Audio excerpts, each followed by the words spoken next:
Assalamualaikum warahmatullahi wabarakatuh. Waalaikumsalam warahmatullahi wabarakatuh. Terima kasih ibu-ibu, bapak-bapak yang telah menyempatkan waktunya di sini. Di sini kita bertemu lagi, yaitu di kegiatan bulanan ya. Jadi P2K2.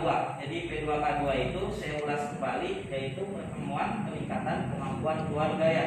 Di sini saya akan menjelaskan modul 2, yaitu yang sebelum-sebelumnya sudah dibawakan oleh teman saya, modul 2. Yang pertama ini modul 2 ini subnya, jadi pelatihan pengelolaan keuangan dan perencanaan usaha ya. Masih ingat ya Bu ya?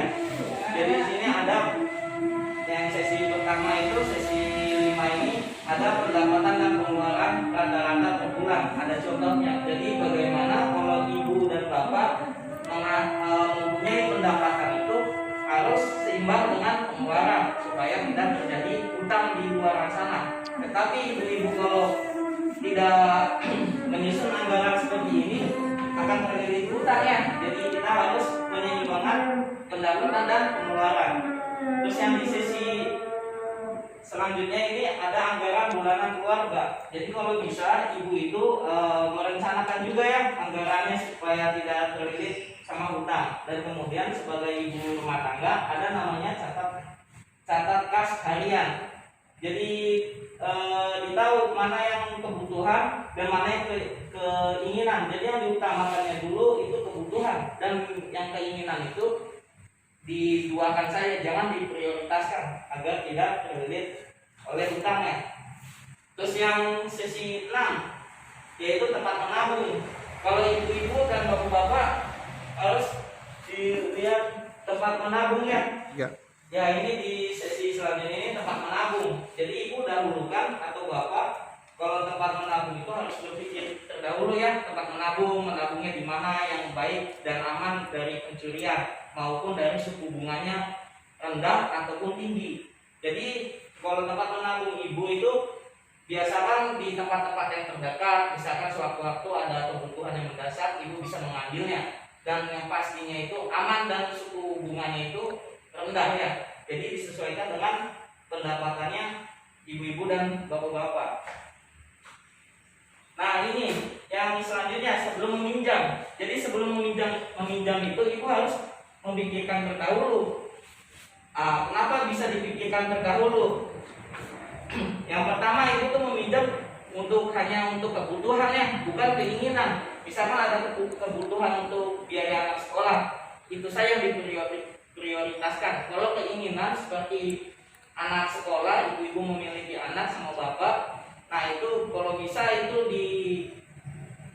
dikeduakan saja, jangan diutamakan yang upah-upah untuk anak-anak sekolah ya. Jadi diprioritaskan dulu yang tentang kebutuhannya ya. Terus tempat meminjamnya ya, sumbernya dari mana, proses cepat dan mudah. Itu seperti saya jelaskan, cari yang bunganya suku bunganya rendah ya. Terus yang selanjutnya lagi ini, nah di sini saya akan membahas di sesi modul 2 sesi 7 ya, memulai usaha. Jadi kita tuh harus memulai usaha itu melakukan identifikasi dulu ya, usaha-usaha apa yang mau dikembangkan. Jadi ibu-ibu kalau memulai usaha, apa yang harus dikembangkan dalam ide usaha, apa yang harus diperlukan, apa saja. Bisa diberikan contohnya, bagaimana caranya untuk memulai ide usaha. Ada yang bisa jawab? Ya silakan ibu. Jenis barang yang akan dibuat usaha, Ya. mic-nya gitu. Oh iya, terima kasih ibu. Benar sekali ya. Jadi kalau memulai usaha itu kita harus mengidentifikasi dulu. Jadi menentukan ide usaha dulu. Apa yang kita mau bikin usaha apa? Dilihat sekitarnya. Terus usaha apa yang akan dilakukan? Misalkan di lingkungan itu bertani kan, atau jualan kan, ya toh? Atau bisnis yang lain. Jadi bagaimana? Jadi harus dipikirkan juga siapa targetnya pembelinya itu siapa, diutamakan. Jadi kita harus melakukan pemasarannya. Jadi bagaimana untung atau yang didapat nanti? Kan pastinya kita kalau usaha itu ingin mendapatkan untung atau laba ya. Nah selanjutnya ini mengembangkan nilai kelayakan usaha. Jadi harus mendukung usahanya. Jadi kekuatan apa saja kelebihan usahanya kita dibandingkan ibu-ibu punya bakat seperti apa itu usahanya kan? Nah, terus harus melihat juga menghambat usaha apa saja kelemahannya itu harus dipikirkan terlebih dahulu. Apa saja misalkan tidak untung, mengalami kebanyakan kerugian kan? Nah, yang selanjutnya ini anggaran usaha per minggu. Jadi harus dihitung juga anggaran kan? Anggaran usahanya harus disisihkan ya. Disisihkan mana yang anggaran usaha ini. Dan yang selanjutnya ini poin paling penting itu yaitu rencana pemasaran. Pastikan barang dagangan bermutu dengan baik. Nah, jadi kalau bermutu dengan baik, jadi insya Allah bisa kita jual-jual usahanya kita, insya Allah kita bisa. Jadi prioritas dengan baik, dengan kualitas yang baik ya. Dengan otomatis kita juga prioritaskan dengan harga murah dan bersaing dari sebelum-sebelumnya ya.